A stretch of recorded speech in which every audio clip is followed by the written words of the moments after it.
just a few little things like that. And speaking of wires, something that did come in the mail today is our light kit. Welcome back to the workbench, where we try to make things. We're continuing to try to make today is Revell's Ford FD-100 pickup, the Foose design kit they put out kind of a while back, and we're doing this a lot different. So if you'd like to get caught up on those differences, there's a link down in the description to a playlist where you can get completely caught up to where we are right now.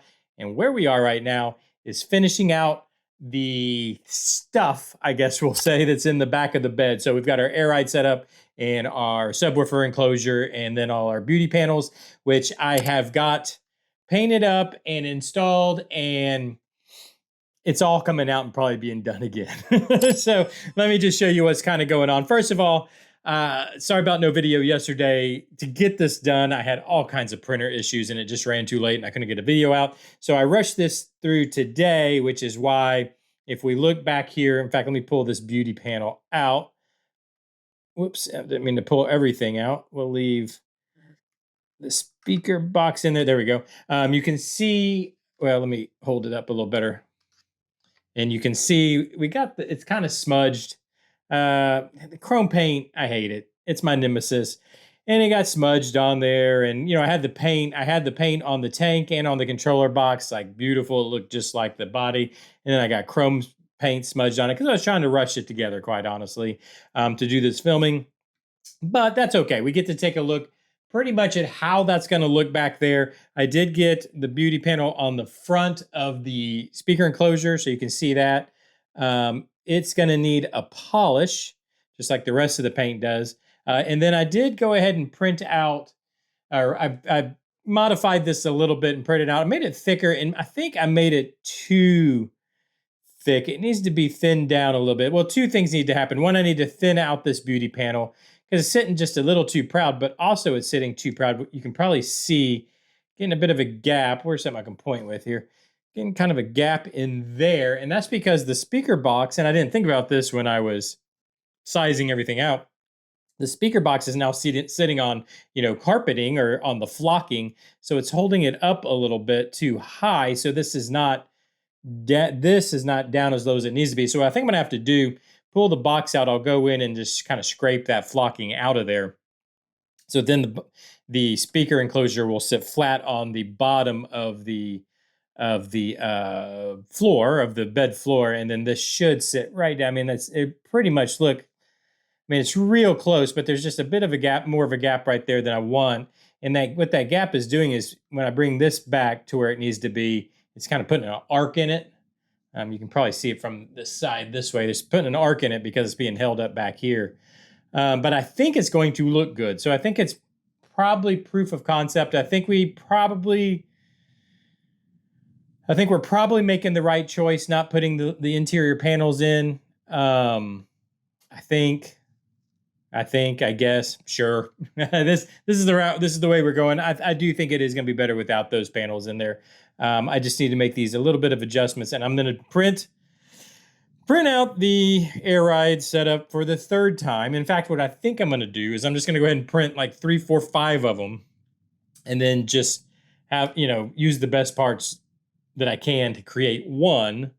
The difference between printing 1 and printing 5 is minimal as far as resin's concerned. So I think I'll do that just so I can make sure and get it just perfect back there, because it is kind of a, what's the right word? It's kind of a standout piece. It catches your eyes, something that you're going to really look at when the model's sitting there. So I want to make sure it's perfect. And this is just, it's just not, you know, I rushed it, you know, just like always trying to get a video out. I just rushed everything, smudged it up. But I think I'm going to redo that in the background. I'm not going to do another. I mean, this is, you can see how it's going to look. We've got the compressors in there now, so you can see those. I'll probably end up running some wire leads probably down from the compressors, I think.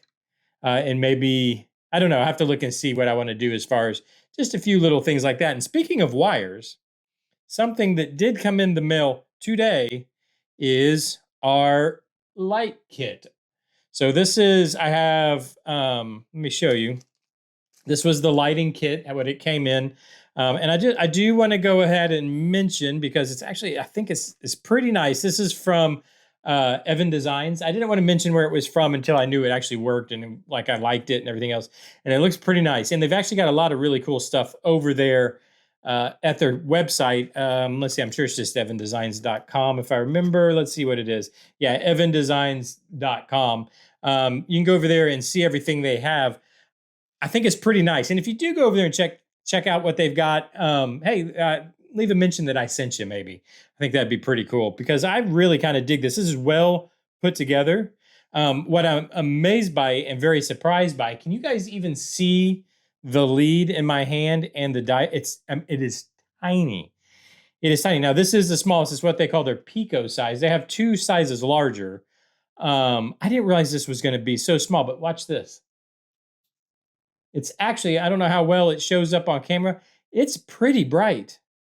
It is pretty darn bright. Like it's definitely bright enough for what we're going to need as far as headlights are concerned, out of a tiny little diode. Now, like I said, there are two sizes bigger, and these leads are super thin and tough.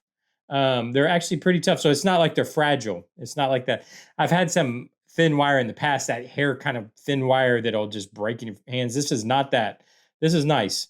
I do have 3 more diodes and leads, and basically we'll just connect them all up here, and then go to the tail lights and the headlights.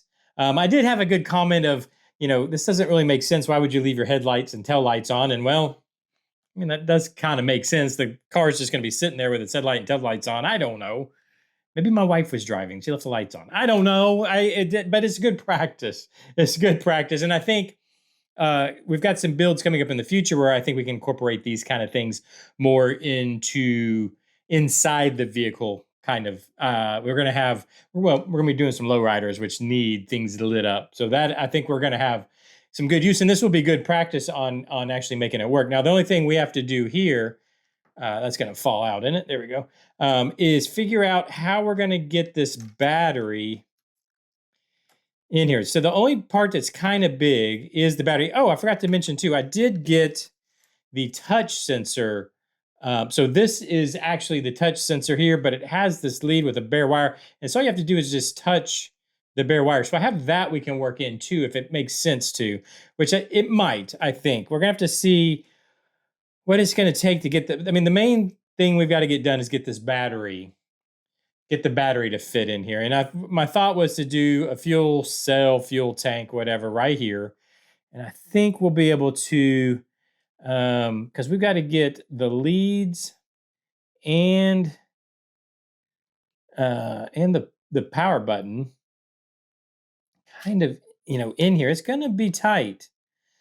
It's going to be tough. So that's something I'm going to have to try to figure out what the best way. Do we run it this way? Because we're going to have, obviously we're going to have a rear end and everything in here. We can't go too far forward with it. It's going to be tough to get it to fit, but I think we're just working with such small space. I think we'll probably be able to get that shoved in there. And then if I want, I can incorporate this touch switch in, where that'll all be just in a fuel cell right here, or a fuel tank, and then just have this one little thin wire. Actually, it's this wire. This one little thin lead, maybe just kind of coming out over here. I don't know, somewhere where you can touch it to turn the lights on and off. And then the switch and the batteries. Well, basically, we'll have to get the switch, this switch, obviously the battery, this switch, and then all the wire, these lead wires, these thick, heavy wires in that enclosure, in that fuel tank, and then we'll run wires up front. I'll probably do them like a what do you call it? Yeah, like, maybe I could. Oh, you know what I could do? Here's what we could do. I could run it in or with, or hide it with somehow, whether they're in fuel line running forward, and then poke those out at the firewall. Have them come out of the firewall. Fuel line continues to the car, to the fuel pump, I guess. Well, no, the fuel pump will probably be in the back, to wherever, to the motor. But then have these break out at the firewall like it's a wire loom coming in and running up to the front headlights, and then we'll just poke them out to the rear. The rear lights are right here. I don't know. We're going to have to figure all of that out. But I think the hardest part is still going to be getting all this to fit in a fuel cell. Whoops, I just knocked this loose. But I'll work that out. I'll see what I can do because I'm going to have to make it. Yeah, I mean, what's going to end up happening is the fuel cell is probably going to be bigger than what I really wanted it to be, but that's okay. That's whatever will get it done. Anyways, let me see what I can do about that. If you have any ideas, please let me know down in the comments section. I will work on that. I'm going to one more time do the air ride. Like I said, I'll do it in the background. I think I figured out a better order of operation as far as putting this together and not getting paint on everything. The problem is this thing is just, it's all intertwined with each other. And then the chrome paint, and I really want that stuff to be chrome, just makes a mess. And unless you dry it, let it dry, cure for 2 weeks, you're just, I don't know. Anyways, I'll figure it out. I'll work on it in the background. I'm going to probably reprint this also a little bit wider and a little bit different shape, and redo it also. But for the most part, we're done in the back of the we're done in the back of the bed. At least we're done as far as updates. Next time you see it, it'll be finished, and we won't even mention it because we're basically there anyways. Anyways, let me know what you think down in the comments section. Hit that like button if you would. Hit the subscribe button. Do all those things everybody tells you to do on YouTube. I got to get back to figuring out how we're gonna get this thing wired. So I will see you tomorrow. Bye-bye.